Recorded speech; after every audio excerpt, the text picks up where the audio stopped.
할렐루야! 새로운 한 주를 시작하게 하시는 하나님께 감사와 찬양을 올려드립니다. 주와 같이 길 가는 것 즐거운 일 아닌가? 이번 한 주도 주님과 동행하며 행복한 나날이 되시기를 간절히 축복합니다. 이스라엘 자손이 또다시 여호와의 목전에 악을 행합니다. 이에 하나님께서는 그들을 7년 동안 미디안의 손에 넘기시죠. 여러분 생각해 보세요. 하나님이 자기 손으로 구원하신 당신의 백성을 악에게 넘겨주어야 했던 그 심정이 어떠했을까요? 여러분, 오늘도 우리 하나님께서 우리를 권능의 손으로 붙들고 계심을 감사하시기 바랍니다.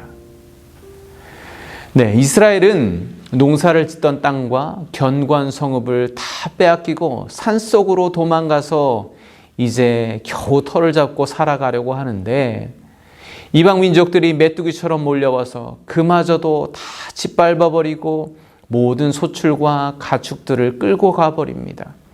결국 이스라엘은 궁핍해 죽게 되어서야 하나님께 부르짖죠.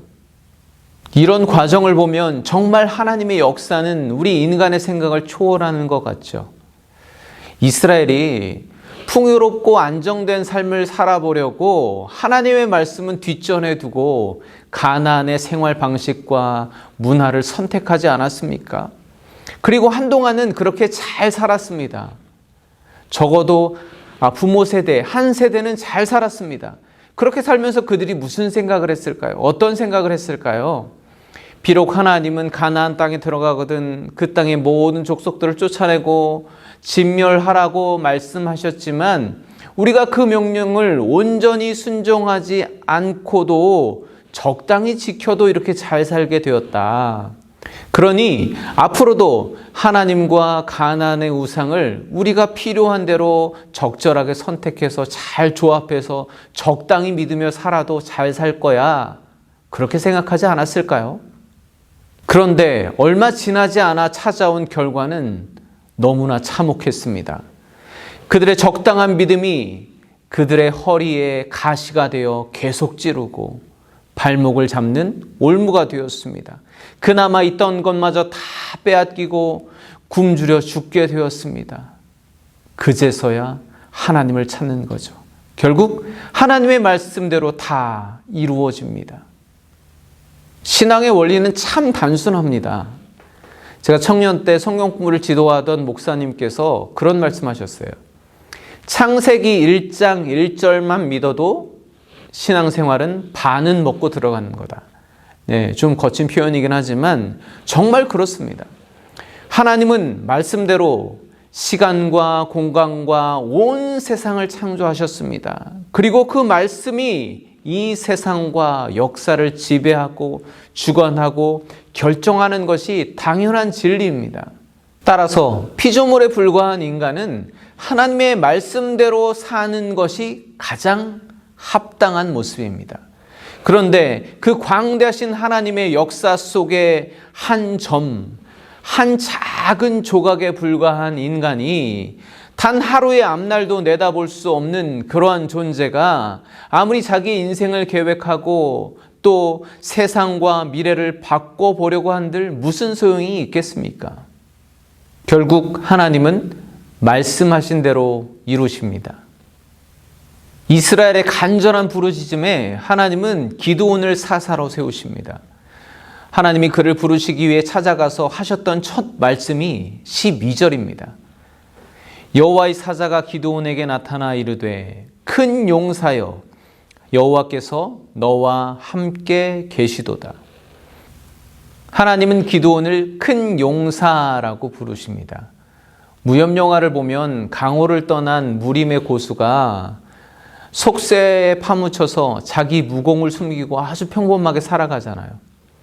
기드온이 그런 사람인가? 절대 아닙니다.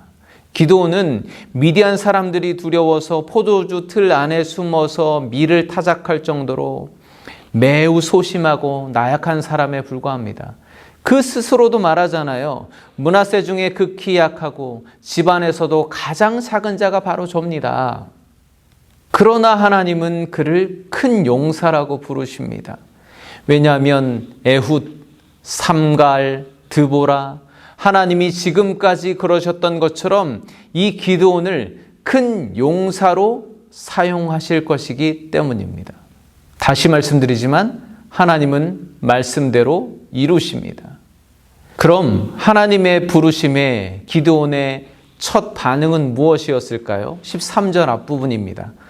기드온이 그에게 대답하되 오 나의 주여 여호와께서 우리와 함께 계시면 어찌하여 이 모든 일이 우리에게 일어났나이까? 하나님이 우리와 함께 계시는데 왜 이런 일이 우리에게 일어나는 겁니까? 우리도 이런 질문 많이 하잖아요. 아주 현실적이고 실제적인 질문입니다. 그런데 이 질문은 기드온이 마침 하나님의 사자를 만났으니까 돌발적이고 즉흥적으로 했던 질문이 아닙니다. 그가 평소에 늘 품고 있던 질문이었어요. 기드온 한 사람뿐만 아니라 모든 이스라엘 백성들이 가지고 있던 질문이었습니다. 지금 기드온의 상황을 상상해 보세요. 한 해 열심히 수고해서 밀농사를 지었는데 그걸 미디안 사람이 보면 빼앗길까 봐 포도주 틀 안에 들어가서 그걸 타작하고 있습니다. 몰래 하고 있어요. 큰 소리도 내지 못하고 불편하기 짝이 없습니다. 바로 그것이 지금 이스라엘 사람들이 살아가고 있는 삶의 단편적인 모습입니다. 이스라엘은 그렇게 살아가면서 마음속으로 수없이 질문했을 겁니다. 과연 하나님이 우리와 함께 계시긴 한 걸까? 우리를 버리신 것이 아닐까?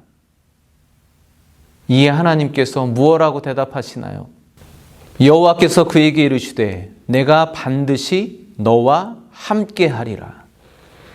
반드시 기드온 너와 함께 할 거야 하나님께서 약속하십니다. 그런데 기드온은 거기에서 더 나갑니다. 그렇다면 그 약속을 하시는 분이 정말 하나님인지 저에게 표징을 보여주세요. 아니 하나님이 그렇게까지 말씀하셨으면 네 알겠습니다 순종해야지 뭐 표징까지 보여달라고 그러나 그렇게 믿음이 적어서야 라고 할 수도 있는데요.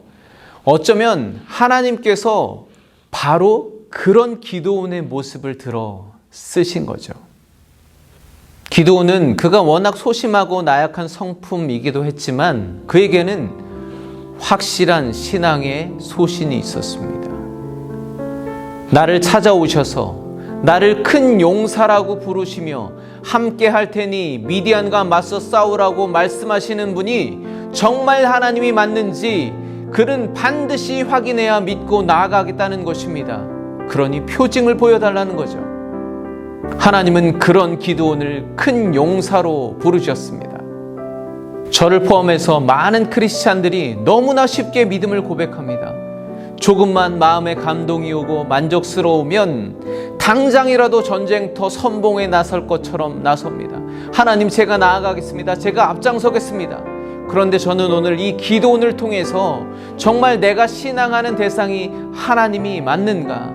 오늘 나에게 들려오는 이 음성이 하나님의 음성이 맞는가? 멈춰서서 돌아보게 되었습니다. 오늘 여러분은 정말 하나님을 신앙하는 게 맞나요? 여러분에게 만족과 은혜를 주는 그 소리가 하나님의 음성이 맞나요?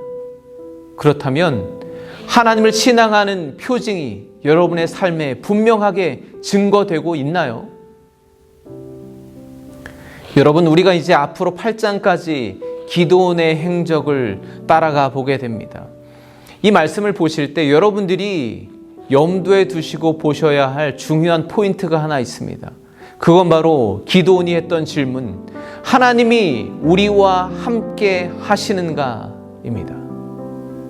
앞으로 하나님께서 그 질문에 어떻게 구체적으로 응답하실지 그것을 주목해서 보시기 바랍니다. 이제 내일부터 그 하나님의 응답을 찾아보도록 하겠습니다. 오늘은 여기까지입니다. 오늘도 평안하시고 내일 다시 만나 뵙겠습니다. 감사합니다.